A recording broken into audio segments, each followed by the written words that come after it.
সুস্মিতা, গতকাল রাত থেকে আদালতের নির্দেশে বেনজির আহমেদের শাবানা পার্কটি নিয়ন্ত্রণে নিয়েছে গোপালগঞ্জ জেলা প্রশাসন।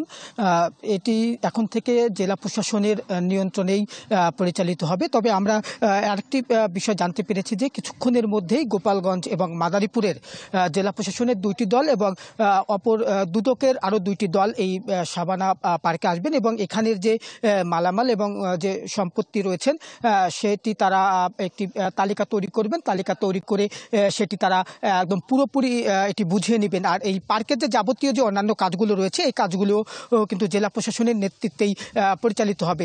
আমি যদি পার্কের একটু চিত্র দেখাই, যে এই কিছুদিন আগেও কিন্তু এই পার্কটিতে দর্শনার্থীদের একটি আনাগোনা ছিল, কিন্তু এই যে ঘটনা, যে জমি দখল করার পর যে বেনজির আহমেদের যে সম্পত্তি ক্রয়ের নির্দেশনা দেওয়া হয়েছে, এরপর থেকে কিন্তু এই পার্কটি এখন শুনশান অবস্থান বিরাজ করছে। কোনো দর্শনার্থী কিন্তু এই পার্কটিতে আছেন না, যে কারণে বলা চলে যে একেবারেই নীরব রয়েছে এই পার্কটি।